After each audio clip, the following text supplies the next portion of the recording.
എല്ലാവർക്കും നമസ്കാരം. ഗാസയുമായി ബന്ധപ്പെട്ട് ഏറ്റവും ഒടുക്കം വന്നിട്ടുള്ള ഒരു ചർച്ചയുമായി ബന്ധപ്പെട്ടാണ് ഇന്നത്തെ നമ്മൾ സംസാരിക്കാൻ പോകുന്നത്. ജഗത്താണുള്ളത്. ജഗത്, ഗാസ ഏറ്റെടുക്കുന്നതിന് ഒരുപാട് തരത്തിലുള്ള ചർച്ചകൾ നടക്കുന്നുണ്ട്. ഏറ്റവും പ്രധാനമായും ആദ്യം വന്നത് സ്വാഭാവികമായും ട്രംപ് അധികാരത്തിൽ വരുന്നു, ഗാസ ഏറ്റെടുക്കും, ഉല്ലാസ കേന്ദ്രം സ്ഥാപിക്കും, അതിനുശേഷം മറ്റുള്ള അറബ് രാഷ്ട്രങ്ങളുടെ എല്ലാം സഹകരണങ്ങളൊക്കെ വേണം, ഈജിപ്തിലേക്കും ജോർദാനിലേക്കും ഗസയിലെ ജനങ്ങളെ മാറ്റുമെന്ന് ട്രംപ് പ്രഖ്യാപിക്കുന്നു. പക്ഷേ ഈജിപ്ത് ഇതിന് ബദലായി ഒരു പ്ലാൻ ഇപ്പോൾ കൊണ്ടുവന്നിരിക്കുകയാണ്. ഗസയിൽ അറബ് രാഷ്ട്രങ്ങളുടെ സമ്മതത്തോടുകൂടി, അവരുടെ അംഗീകാരത്തോടുകൂടി, അവരുടെ സഹകരണത്തോടുകൂടി ഹമാസിനെ ഒഴിവാക്കിക്കൊണ്ടുള്ള ഒരു പദ്ധതി, അങ്ങനെ ഒരു പദ്ധതി വിഭാവനം ചെയ്യുന്നു. സ്വാഭാവികമായും ജഗത്ത് അത് വായിച്ചിട്ടുണ്ടാവും. എന്താണ് ജഗത്ത് അവിടെ നടക്കാൻ വേണ്ടി ഈജിപ്ത് പറഞ്ഞിരിക്കുന്നത്? ഇത് എത്ര കണ്ട് പ്രാക്ടിക്കലാണ്? ഇത് ഹമാസിനെ ഒഴിവാക്കുക എന്ന് പറയുന്നത് ചെറിയ കാര്യമല്ല. കാരണം ഹമാസ് അവിടെ ഉണ്ട്, അത് യാഥാർത്ഥ്യമാണ്. ഇതിനെക്കുറിച്ച് ഒന്ന് അനലൈസ് ചെയ്യാമോ? എല്ലാവർക്കും നമസ്കാരം. ഇന്നലെ നടന്ന ഈ കെയ്റോയിൽ ഒരു സമ്മിറ്റ് നടന്നിട്ടുണ്ടായിരുന്നു, പാലസ്തീൻ സമ്മിറ്റ് എന്ന് പറഞ്ഞൊരു സമ്മിറ്റ്. അത് പാലസ്തീന് വേണ്ടി മാത്രം നടത്തിയ ഒരു സമ്മിറ്റ് ആണ്. അതിനകത്ത് പാലസ്തീന് വേണ്ടിയിട്ട് ലോകത്തെ പ്രധാനപ്പെട്ട അറബ് ലീഗ് നേഷൻസിന്റെ നേതാക്കന്മാരെല്ലാം അതിൽ പങ്കെടുത്തിട്ടുണ്ടായിരുന്നു. അപ്പൊ അന്ന് പങ്കെടുത്ത നേതാക്കന്മാരുടെ പ്രധാന അജണ്ട എന്താണെന്നാണ് നമ്മളിപ്പം ശ്രദ്ധിക്കേണ്ടത്. അവർ പറയുന്നത് ഗാസ അവർ റീബിൽഡ് ചെയ്യും എന്നാണ് അവർ പറയുന്നത്. അപ്പം ഇത് ഹോസ്റ്റ് ചെയ്തത് അൽ സിസി ആണ്, ഈജിപ്ഷ്യന്റെ പ്രസിഡന്റ് ആണ്. പിന്നെ അതിനുശേഷം മുഹമ്മദ് ബിൻ സൽമാൻ ഉണ്ടായിരുന്നു, പിന്നെ നഹിയാൻ ഉണ്ടായിരുന്നു, UAE പ്രസിഡന്റ്, പിന്നെ കിങ് അബ്ദുള്ള, പിന്നെ മൊറോക്കോയുടെ കിങ് ഉണ്ടായിരുന്നു. അതിനുശേഷം ഖത്തർ, കുവൈറ്റ്, ഒമാൻ, ബഹ്റിൻ തുടങ്ങിയ പ്രധാനപ്പെട്ട എല്ലാ അറബ് സ്റ്റേറ്റ്സിന്റെയും നേതാക്കന്മാർ അവിടെ സന്നിഹിതരായിരുന്നു.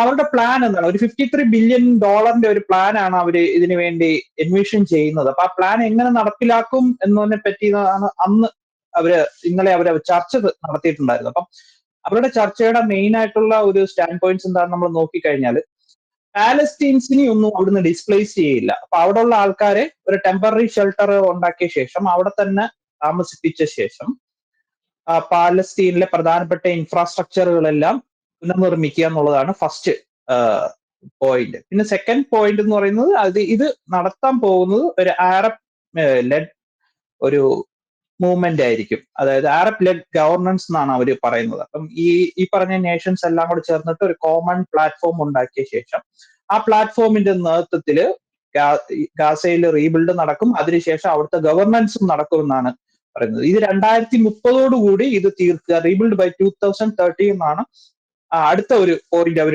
ഡിസ്കസ് ചെയ്ത്. ഇതായിരുന്നു ഈ 3 പോയിന്റ് ബേസ് ചെയ്തിട്ടായിരുന്നു അവിടെ നടന്ന ചർച്ചകൾ മുഴുവൻ.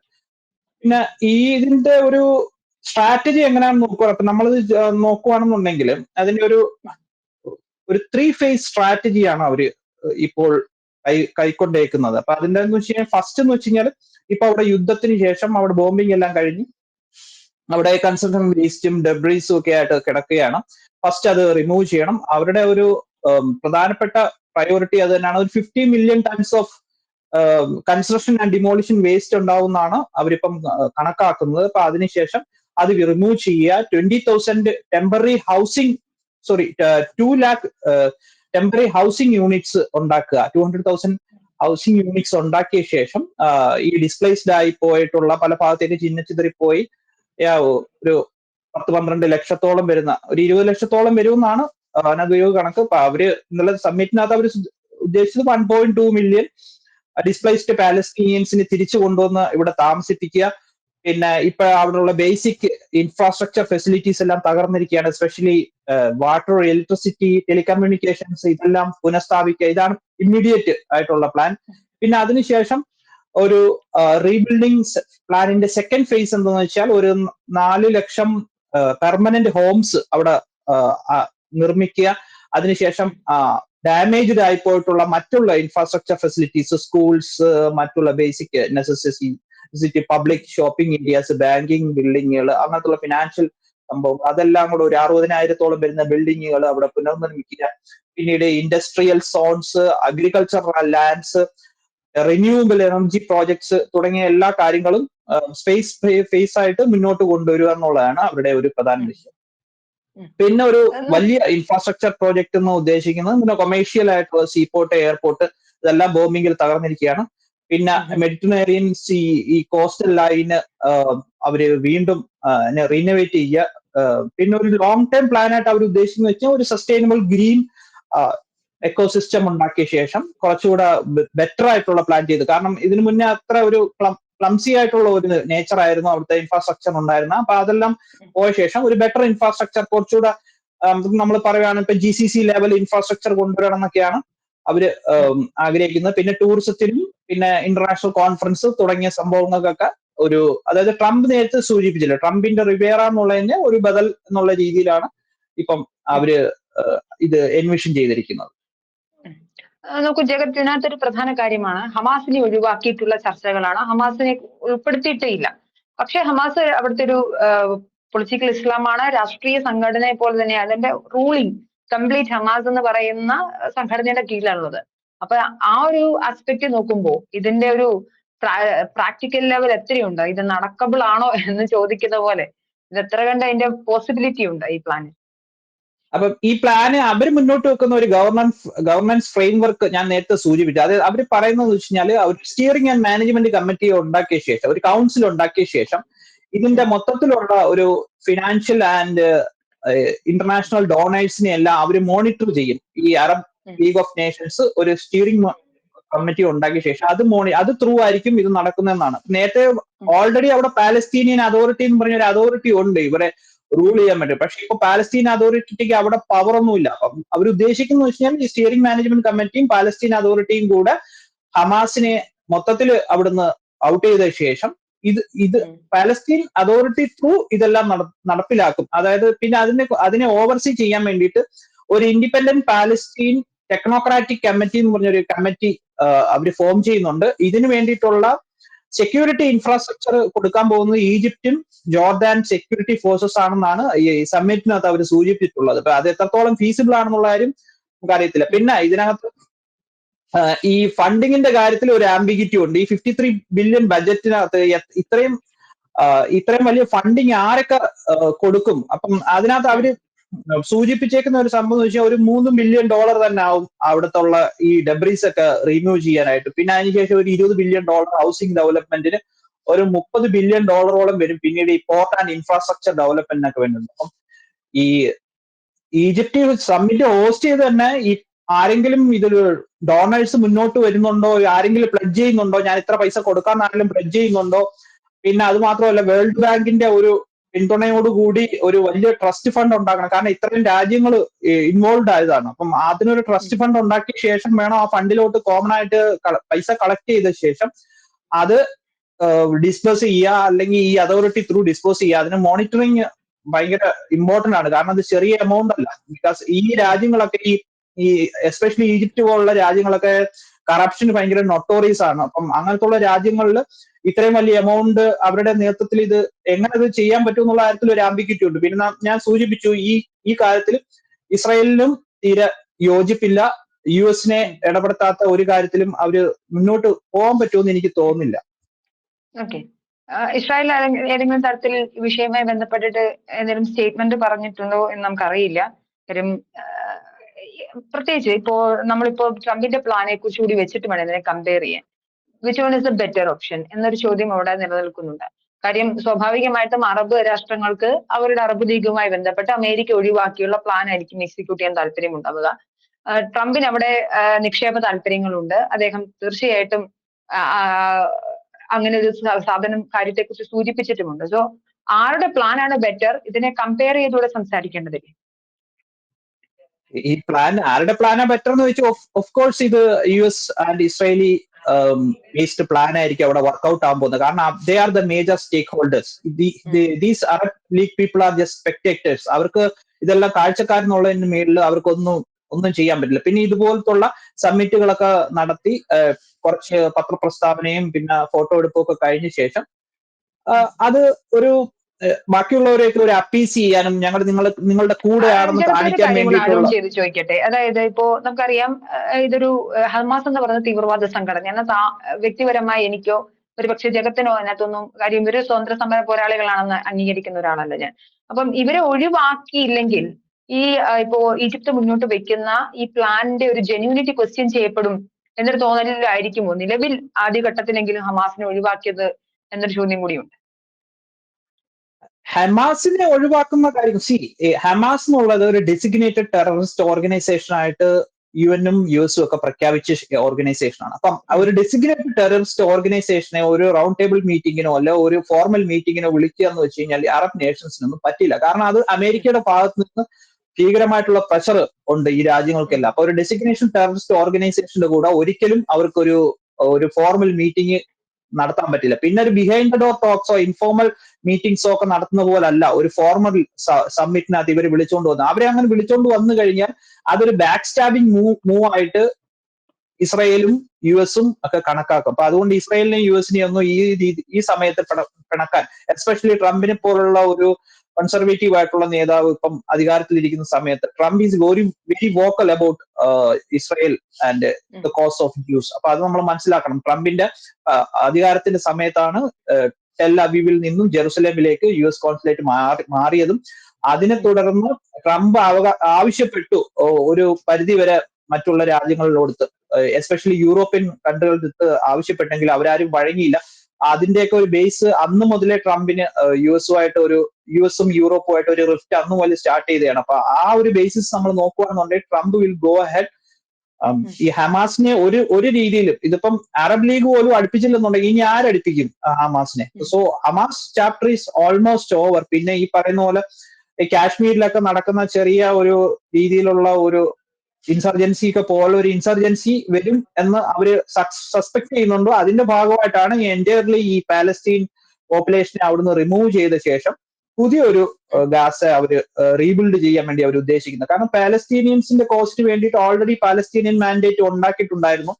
അപ്പം അതനുസരിച്ചിട്ട് അവർക്ക് ജോർഡാനിലേക്ക് മൂവ് ചെയ്യാനുള്ള ഫെസിലിറ്റിയും കൊടുക്കും. ബാക്കിയുള്ളവരെ ഈജിപ്തും എടുക്കണം എന്നാണ് ട്രംപിന്റെ ആ മൂവ്മെന്റ്. ഞാൻ നേരത്തെ സൂചിപ്പിച്ചിട്ടുണ്ടായിരുന്നു, ട്രംപ് പറഞ്ഞിട്ടുണ്ട് we will get Palestine, Gaza അവർക്ക് കിട്ടും. അത് ആ കിട്ടുന്ന ഗാസ അവര് എങ്ങനെ റീബിൽഡ് ചെയ്യണം എന്നുള്ള കാര്യത്തിൽ അവർക്കൊരു ആംബിഗിറ്റി ഇല്ല. എനിക്ക് എന്റെ ഒരു അനാലിസിസ് വെച്ച് ഞാൻ നോക്കുകയാണെന്നുണ്ടെങ്കിൽ ഈ യുക്രൈൻ റഷ്യ വാറിന്റെ ഒരു കൾമിനേഷനോട് കൂടി മാത്രമേ ട്രംപ് അടുത്ത ഒരു ഗ്രേറ്റ് മൂവ്മെന്റ് നടക്കുമെന്ന് എനിക്ക് തോന്നുള്ളൂ. കാരണം ഇപ്പോഴത്തെ മെയിൻ ആയിട്ടുള്ള ഒരു പ്രസിംഗ് പോയിന്റ് എന്ന് പറയുന്നത് യുക്രൈൻ റഷ്യ വാറാണ് ട്രംപിനെ സംബന്ധിച്ചിടത്തോളം. അത് എത്രയും പെട്ടെന്ന് കൾമിനേഷൻ ആയ ശേഷം അടുത്ത സ്റ്റെപ്പായിട്ട് വരും. പിന്നെ നമ്മൾ ഇതിനകത്ത് ഒരു പവർ ഡൈനാമിക്സ് നോക്കിക്കഴിഞ്ഞു കഴിഞ്ഞാൽ ഇപ്പോഴത്തെ സാഹചര്യത്തിൽ റഷ്യയും ചൈനയും ഒന്നും യുഎസിന്റെ പ്ലാനിനെതിരെ നിൽക്കുമെന്ന് എനിക്ക് തോന്നുന്നില്ല. കാരണം ഇസ്രായേലിന്റെ ഒരു നല്ല പ്രഷർ ഇപ്പോൾ യുഎസിന്റെ ഭാഗത്തുണ്ട്. പിന്നെ അതുപോലെ തന്നെ ഇപ്പോഴത്തെ ഉള്ള ഒരു പവർ സ്ട്രഗിളോ അല്ലെ ഒരു ഗ്യാംബ്ലിങ്ങോ ഒന്നുമില്ല. നേരത്തെ ഒരു യൂറോപ്പ് ആൻഡ് യു എസ് ഒരു കൊയിലേഷന്റെ ഭാഗത്ത് നിന്നായിരുന്നു ഈ വാറിനെ നോക്കിക്കണ്ടതും അതെല്ലാം. ഇപ്പൊ അങ്ങനെ ഒരു കൊയിലേഷൻ ഇല്ല. ഇപ്പൊ യു എസ് മാത്രമാണ് എല്ലാ കാര്യങ്ങളിലും തീരുമാനം എടുക്കുന്നത്. യൂറോപ്പിനെ ഒരു കാര്യത്തിൽ അഭിപ്രായം പറയാൻ ട്രംപ് ക്ഷണിക്കുന്നില്ല. അപ്പൊ അങ്ങനെ വെച്ച് നോക്കുകയാണെന്നുണ്ടെങ്കിൽ ഈ പ്ലാന് ഇപ്പം ഈ അറബ് സ്റ്റേറ്റ് പ്രപ്പോസ് ചെയ്ത ഈ പ്ലാന് ഇത് ഫീസിബിൾ ആവുമെന്ന് എനിക്ക് തോന്നുന്നില്ല. കാരണം യു എസ് ഏതെങ്കിലും ഒരു തരത്തിലെ ഒരു നെഗറ്റീവ് പോയിന്റ് റിമാർക്ക് ഇപ്പോഴത്തെ സാഹചര്യത്തിൽ ട്രംപ് പറഞ്ഞത്. നമ്മൾ ഇതിനകത്ത് പ്രത്യേകം നോക്കേണ്ട ഒരു ഡൈനാമിക്സ് എന്ന് വെച്ചാൽ ഇതിനകത്തുള്ള മേജർ സ്റ്റേക്ക് ഹോൾഡർ എന്ന് പറയുന്നത് സൗദി അറേബ്യയാണ്. സൗദി അറേബ്യയും MBSും ട്രംപുമായിട്ട് വളരെ ഫ്രണ്ട്ലി നേച്ചറാണ്. ഇപ്പൊ മോദിയും ട്രംപും പോലത്തെ ഉള്ള ഒരു ഫ്രണ്ട്ഷിപ്പ് റിലേഷൻഷിപ്പ് ആണ് അവർക്കുള്ളത്. അപ്പൊ അങ്ങനത്തെ ഒരു സാഹചര്യത്തിൽ ഇപ്പൊ സൗദി അറേബ്യ ഒരിക്കലും യുഎസിന്റെ അനുവാദം ഇല്ലാതെ ഫണ്ട് ചെയ്യില്ല. പിന്നെ അതുപോലെ തന്നെ ഈ ഹമാസ് ബഹളം ഉണ്ടാക്കുന്നെങ്കിൽ പോലും അവർക്കൊരു സ്റ്റേക്ക് ഇല്ല. They are A designated terrorist organisation. അപ്പൊ അവർക്കൊരു സ്റ്റേക്ക് ഇല്ല. അപ്പൊ സ്റ്റേക്ക് ഇല്ലാത്ത ആൾക്കാരൊന്നും ആരും വിളിച്ച് അവിടെ സംസാരിക്കുമെന്ന് എനിക്ക് തോന്നുന്നില്ല. പിന്നെ ഈജിപ്തും ജോർദാനും ഒക്കെ ഇത് ചെയ്യുന്നതിന്റെ ഒരു പിന്നിലൊരു വിഷമം എന്ന് വെച്ച് കഴിഞ്ഞാൽ അവിടെ ഈ പാലസ്തീനിൽ നിന്നുള്ള ഈ കുടിയേറ്റക്കാര് ആയിട്ടുള്ള ആൾക്കാർ വന്നു കഴിഞ്ഞാല് അവിടുത്തെ ലോക്കൽ പോപ്പുലേഷൻസിന്റെ ഇടയ്ക്ക് ഈ ഭരണാധികാരികളുടെ ഗ്രൗണ്ട് സപ്പോർട്ട് പോവുമോ എന്നുള്ള, അതായത് ഒരു റെഫ്യൂജി ഇൻഫ്ലക്സ് ഉണ്ടായി കഴിഞ്ഞാൽ അവർക്ക് പിന്നെ ക്രൈസിസ് ഉണ്ടാവും അവരുടെ രാജ്യത്ത്. കാരണം ജോർദാൻ ആൻഡ് ഈജിപ്റ്റ് എന്ന് പറയുന്ന രണ്ട് രാജ്യങ്ങളും ഫിനാൻഷ്യലി തീരെ സ്റ്റേബിൾ അല്ല. കാരണം ദേ ആർ ഓൾവേസ് അവര് ഒരു ഡിപ്പെൻഡന്റ് ഓൺ എയ്ഡ് ആണ്. US എയ്ഡോ അങ്ങനത്തുള്ള മറ്റുള്ള എയ്ഡിന്റെ പുറത്താണ് ഇവരെല്ലാം വർക്ക് ചെയ്യുന്നത്. ഇവരുടെ എല്ലാ ഇൻഫ്രാസ്ട്രക്ചറും ഓൾമോസ്റ്റ് വെസ്റ്റേൺ നേഷൻസിന്റെ കോൺട്രിബ്യൂഷൻ ആണ്. അപ്പൊ അത് വെച്ച് നോക്കുകയാണെന്നുണ്ടെങ്കിൽ ഇവർക്ക് ഇതൊക്കെ ഇങ്ങനെ പറയാം എന്നല്ലാതെ ഇത് എത്രത്തോളം പ്രാവർത്തികമാക്കാം എന്നുള്ളതിൽ കൺഫ്യൂഷൻ ഉണ്ട്. ഞാൻ കുറച്ച് ഇസ്രായേലി മീഡിയാസ് ഞാൻ നോക്കിയ സമയത്ത് അതിനകത്ത് എനിക്ക് മനസ്സിലാവുന്ന കാര്യം എന്ന് വെച്ച് കഴിഞ്ഞാൽ ഈ ഇസ്രായേലി മീഡിയസ് എല്ലാം ഹൈലി സ്കെപ്റ്റിക്കലാണ്. കാരണം അവർക്ക് ഈ ഒരു കറപ്ഷൻ നേച്ചറാണ് അവര് മെയിൻ ആയിട്ട് അവര് ഇത് ചെയ്യുന്നത്. കാരണം ഇത്രയും വലിയ എമൗണ്ട് വരുമ്പോൾ ഈജിപ്തിനെ പോലത്തുള്ള ഒരു ബേസിക്കലി കറപ്ഷൻ ഉള്ള ഒരു രാജ്യത്ത് അത് എത്രത്തോളം എഫക്റ്റീവായിട്ട് അവർക്ക് മുന്നോട്ട് കൊണ്ടുപോകാൻ പറ്റും. പിന്നെ കുറെ ഡിപ്ലോമാറ്റിക് ഇംപ്ലിക്കേഷൻസ് ഇതിനകത്ത് വരുന്നുണ്ട്. യുഎസുമായിട്ടുള്ള ഈ കണക്ഷൻ കട്ട് ചെയ്തുകൊണ്ടൊന്നും നടക്കത്തില്ല. അത് മാത്രമല്ല ഇസ്രായേലാണ് ഇപ്പൊ അവിടെ കൺട്രോൾ ചെയ്യുന്നത്. അപ്പം ഇസ്രായേലിന്റെ കൺട്രോളിൽ ഇരിക്കുന്ന ഒരു സ്ഥലത്ത് ഞാൻ അവിടെ കൊണ്ടുവന്നിട്ട് ഒരു പാലസ്തീനിയൻസിനെ എല്ലാം ഒരു റീബിൽഡ് യജ്ഞം നടത്തി അവിടെ പുനഃസ്ഥാപിപ്പിക്കുന്ന പറയുന്നതൊക്കെ അപ്സൈഡ് ആയിട്ടാണ് പേഴ്സണലി എനിക്ക് തോന്നുന്നത്. ബട്ട് ഇസ്രായേലി മാധ്യമങ്ങളും അതേ ഇത് തന്നെയാണ് നടത്തുന്നത്. അതേ ഒരു റെട്ടറിക്കാണ് ഇപ്പം പുറത്തു വരുന്നത്. ഇതിനകത്തൊരു കൺക്ലൂഷൻ എന്ന് നമുക്ക് ഒരിക്കലും പറയാൻ പറ്റില്ല. കാര്യം നമ്മളത് ഹിസ്റ്റോറിക്കൽ ആസ്പെക്ട് തന്നെ വളരെ വലുതാണ്. ഇസ്രായേൽ ബഹുമുഖ പ്രതിഭാസം എന്നൊക്കെ പറയുന്ന പോലെയാണ്. ഇൻ യുവർ ഒപ്പീനിയൻ നമുക്കിത് എങ്ങനെ, ഗസ ഒരു വലിയ പ്രശ്നമാണ് ലോകരാഷ്ട്രങ്ങൾക്കിടയിൽ. ഇപ്പോഴും ഈ 21ാം നൂറ്റാണ്ടിലും 6ാം നൂറ്റാണ്ടിലെ പോലെ ഉള്ള ഭൗതിക സാഹചര്യങ്ങൾ മാത്രമുള്ള, കാരണം അവിടെ ഒന്നും ഉണ്ടാക്കാൻ പറ്റില്ല. എന്തുണ്ടാക്കിയാലും അത് പിറ്റേ ദിവസം യുദ്ധത്തിന്റെ ഇതിൽ തകർന്നടിഞ്ഞു പോകും. ആളുകൾ ഡിസ്പ്ലേസ്ഡ് ആണ്, അവിടെ വികസനമില്ല.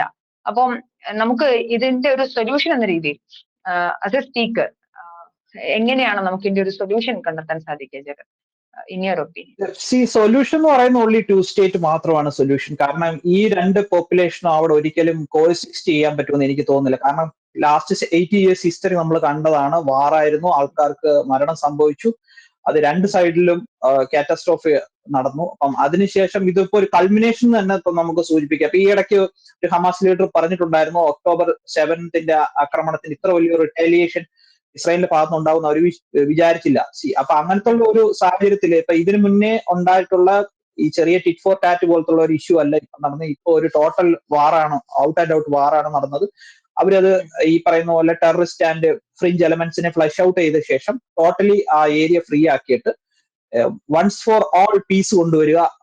ഇസ്രായേലീസിന് അവിടെ സമാധാനത്തോടും ജീവിക്കണം. കാരണം അവരൊരു 2000 വർഷത്തോളം ജ്യൂസ് പല രാജ്യങ്ങളിൽ പെർസിക്യൂട്ട് ചെയ്യപ്പെട്ടിട്ടുണ്ട്. അവർക്ക് എന്നേക്കുമായിട്ട് ഒരു സമാധാനത്തോടു കൂടി ജീവിക്കണം എന്നാണ് അവരുടെ ഭാഗത്ത് നിന്ന് അവർ പറയുന്നത്. കാരണം അറബ് സ്റ്റേറ്റ്സിനും അറബ് നേഷൻസിനും ഇപ്പോഴത്തെ സാഹചര്യത്തിൽ US പ്രസിഡന്റ് ട്രംപിനെ ധിക്കരിച്ചുകൊണ്ട് ഒരു ആക്ഷനും ചെയ്യാൻ പറ്റുമെന്ന് എനിക്ക് തോന്നുന്നില്ല. അപ്പം അങ്ങനെ വരുന്ന സാഹചര്യം നോക്കുകയാണെന്നുണ്ടെങ്കിൽ ഇപ്പം 2 സ്റ്റേറ്റ് സൊല്യൂഷൻ എന്ന് ഓൾറെഡി ഇസ്രായേൽ പറഞ്ഞിട്ടുണ്ട്, പാലസ്തീൻ മാൻഡേറ്റ് ഉണ്ട്. അപ്പം അതിന്റെ ഭാഗമായിട്ട് ഈ പോപ്പുലേഷനെ അങ്ങോട്ട് മാറ്റിയ ശേഷം ഗസ റീബിൽഡ് ചെയ്യുക എന്നുള്ളതാണ് ട്രംപിന്റെയും ഇസ്രായേലിന്റെ പ്ലാൻ. അത് മാത്രമേ ഫീസിബിൾ ആവൂ എന്നാണ് ഇപ്പോഴത്തെ സാഹചര്യത്തിൽ തോന്നുന്നത്. മറ്റുള്ള എന്ത് സബ്മിറ്റ് നടത്തിയാലും എന്തൊക്കെ നടത്തിയാലും അതിന് ഗ്രൗണ്ടിൽ നടത്താൻ വിൽ പവറും വേണം, അതിന് പണവും വേണം. ഇത് രണ്ടും ഇന്നിപ്പോ ഉള്ളത് ഇസ്രായേലിന്റെ കയ്യിലും US-ന്റെ കയ്യിലാണ്. ബാക്കിയുള്ളവർക്കൊക്കെ സ്പെക്ടേറ്റേഴ്സ് ആയിട്ടിരുന്ന് സബ്മിറ്റ് നടത്താം, അതിന് പത്രസമ്മേളനം നടത്താം, ഫോട്ടോ എടുക്കാം, പത്രത്തിലിടാം. പക്ഷെ ഇത് നടക്കണം എന്നുണ്ടെങ്കിൽ we need an iron will power, അതിന്റെ കൂടെ ക്യാഷും വേണം.